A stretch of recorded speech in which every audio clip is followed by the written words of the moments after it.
Bonjour à tous et toutes. Nous allons voir aujourd'hui un petit tuto pour voir comment on s'inscrit dans l'application PrimoWeb. Première chose, allez sur le site enseignement.be et vous avez un onglet sur votre gauche Carrière dans l'enseignement.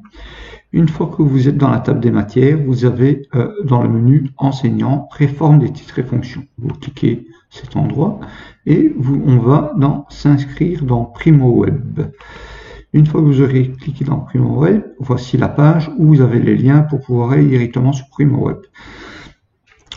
Nous imaginons évidemment que nous avons le compte serveur, puisque nous l'avons expliqué dans un tuto précédemment, mais nous n'avons toujours pas de matricule enseignant. Donc non, nous prenons l'onglet numéro 2 où vous ne possédez pas de matricule enseignant. On clique et nous allons tomber sur la page de Gert du Cerber qui vous demande votre identifiant et votre mot de passe. Donc vous rentrez tout cela gentiment, évidemment.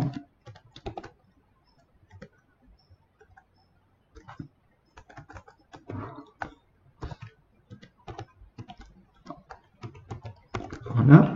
Et dans le menu déroulant, donc vous voyez citoyen de la Fédération Wallonie-Bruxelles, c'est ce qui nous intéresse actuellement, puisque nous ne sommes pas enseignants. Quand vous serez enseignant, vous devrez prendre intervenant dans un établissement d'enseignement.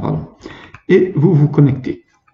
Authentification réussie. Et nous sommes donc sur la page PrimoWeb.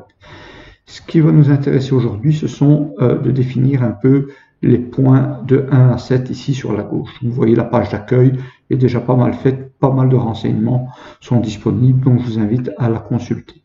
Donc le point numéro 1, vos données personnelles déclarées, bien évidemment ce sont toutes vos données personnelles, vos données de contact, adresse, etc. Vous pouvez les modifier en allant sur le bouton modifier en bas à droite de la page, où là vous savez interagir dans les cases. N'oubliez pas à chaque fois que vous entrez une info de enregistrer ce que vous faites, sinon l'application ne le prend pas en compte.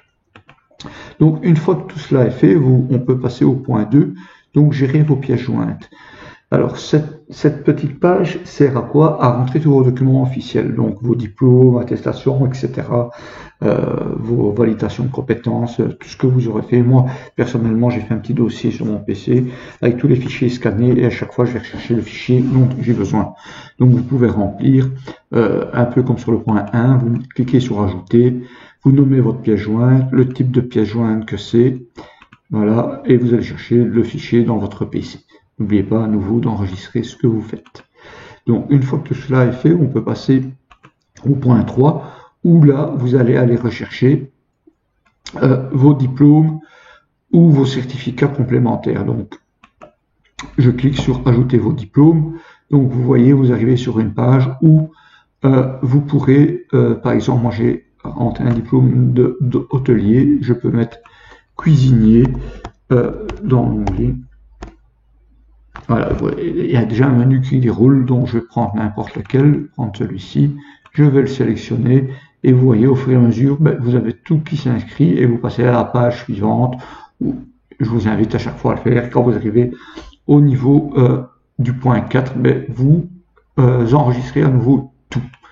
Donc, pour le point 3, au niveau du point 4, ce qu'on va vous demander ici, comme toutes vos données et les fonctions pour lesquelles vous aurez entrer vos références dans l'application, on va vous demander simplement de préciser dans quel bassin, quel réseau et quel type d'enseignement vous désirez enseigner. Donc les bassins, donc ce sont les régions, évidemment, les réseaux, le libre ou pas, et le type d'enseignement, donc ça peut aller de l'enseignement supérieur, inférieur, ou l'enseignement spécialisé. Donc, ce seront des simples cases à cocher. Alors, au niveau de vos titres, sur le point 5, vous voyez tous les titres qui sont ici. Vous pouvez toujours, en cliquant dessus, en rajouter un supplémentaire. Donc, par exemple, voilà, j'ai obtenu mon diplôme, mon certificat, pardon, de gestion. Entre-temps, je viens sur certificat complémentaire et je peux rentrer le document que j'aurais scanné au préalable. Alors, le point 6, les disponibilités. Donc, il faut savoir que à partir du moment où vous vous rendez disponible, cette disponibilité est valable pour 15 jours. Elle n'est pas renouvelable automatiquement. Donc cela veut dire que Quand votre disponibilité commence, le 13e jour, plus ou moins, vous recevez une notification par mail vous disant qu'elle va prendre fin, cette disponibilité, dans les 2 jours. À vous, vous êtes libre à ce moment-là de pouvoir la prolonger ou la réactiver en venant sur l'application, puisque vous n'auriez éventuellement pas de travail. Mais si vous, entre-temps, vous avez décidé de plus être disponible pour diverses raisons, mais vous devez le signaler aussi. Voilà. Donc, à partir de ce moment-là, vous voyez, c'est toujours les mêmes détails qui vont revenir. Donc ça, ne vous inquiétez pas, tout sera rempli par rapport aux infos que vous aurez rentrées dans l'application auparavant. Donc le point 7, les offres d'emploi, donc par rapport à nouveau à tout ce que vous aurez rentré, vos disponibilités, viendra se mettre toutes les offres d'emploi qui correspondent à tout ce que vous avez rempli, donc à vos disponibilités, à vos types de diplômes, et évidemment selon ce que les écoles ont besoin. Donc ce sont les écoles, les directeurs, les PO qui peuvent interférer sur cette page pour mettre les offres d'emploi dans leur établissement. Après, à vous à y répondre ou pas. Voilà, j'espère que j'ai été clair. Merci, à bientôt.